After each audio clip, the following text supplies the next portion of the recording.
Namaste, me Snehal cook with Snehal या चॅनलमध्ये तुमचं स्वागत करत आहे। आज आपण करणार आहोत तिखट झणझणीत अशी मटन करी। जर तुम्ही माझा व्हिडिओ पहिल्यांदा बघत असाल तर खाली दिलेल्या सबस्क्राइब बटन आणि बेल आयकॉनला क्लिक करायला विसरू नका, म्हणजे माझे नवनवीन व्हिडिओ तुमच्यापर्यंत पोहोचत राहतील। तर मटन करी करण्यासाठी मी इथे अर्धा किलो मटन घेतला आहे।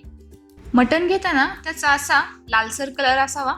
याला मॅरिनेट करण्यासाठी याच्यामध्ये टाकूया अर्धा मोठा चमचा मीठ, अर्धा मोठा चमचा लाल मिरची पावडर, 1.5 मोठा चमचा अद्रक लसूणची पेस्ट।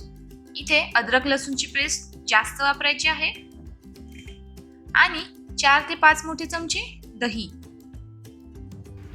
आता आपण यांना व्यवस्थित मॅरिनेट करून घेऊया। हा जो सगळा मसाला आहे तो मटणाला व्यवस्थित सगळ्या बाजूने कोट झाला पाहिजे। हा मसाला सगळ्या बाजूने मटणाला व्यवस्थित कोट झाला आहे। आता आपण याला 1.5 ते 2 तासासाठी मॅरिनेट करणार आहोत। ही मटन करी आपण कुकर मध्ये करणार आहोत, त्याच्यामुळे कुकर मध्ये टाकूया आपण 6 ते 7 मोठे चमचे तेल।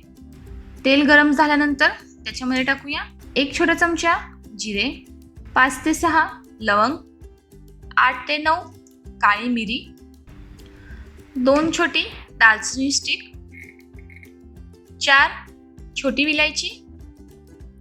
आता यांना व्यवस्थित 10 ते 15 सेकंद तेलामध्ये हलवून घेऊया।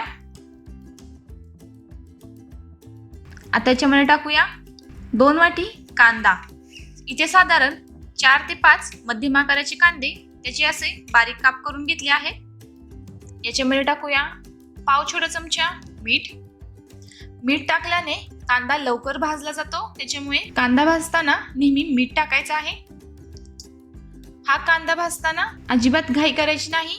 मध्यम गॅसवर हा कांदा लालसर होईपर्यंत आपल्याला भाजून घ्यायचा आहे। तुम्ही बघू शकता इथे कांदा भाजून झाला आहे।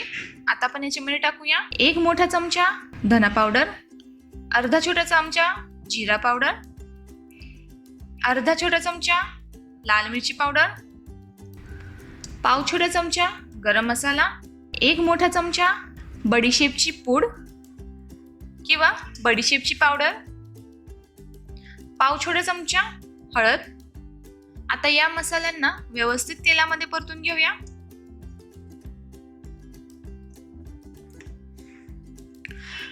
मसाले तेलामध्ये परतून झाले आहेत। आता याच्यामध्ये टाकूया मॅरिनेट केलेलं मटण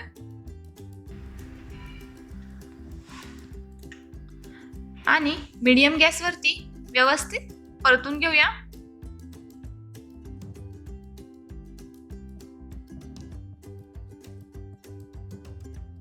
चार ते 5 मिनिटांनंतर मटण व्यवस्थित परतून झालं आहे।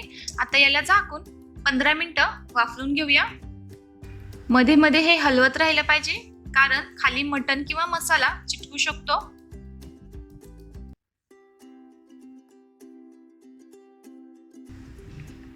पंधरा मिनिटांनंतर तुम्ही बघू शकता मसाला व्यवस्थित परतून झाला आहे। आता आपण याच्यामध्ये टाकूया 1 वाटी टोमॅटो प्युरी। व्यवस्थित मिक्स करून घेऊया आणि आता याला झाकून 15 मिनिटं वाफवून घेऊया।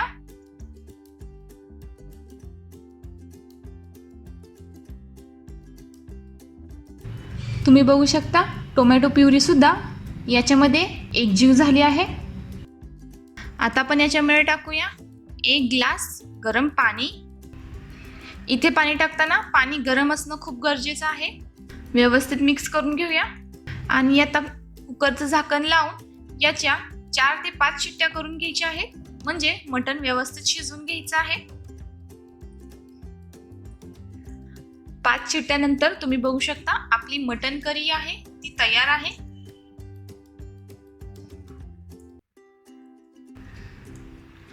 आणि यातलं जे मटण आहे ते सुद्धा खूप व्यवस्थित शिजलं आहे। आता आपण याच्यावरती टाकूया थोडीशी कोथिंबीर, थोडंसं मिक्स करूया आणि ही आपली मटण करी खाण्यासाठी तयार आहे। जर तुम्हाला माझी या मटन करीची रेसिपी आवडली असेल तर घरी नक्की ट्राय करा आणि मला कमेंट सेक्शनमध्ये सांगा तुम्हाला कशी वाटली. माझ्या व्हिडिओला लाईक करा, शेअर करा आणि माझ्या चॅनलला सबस्क्राईब नक्की करा.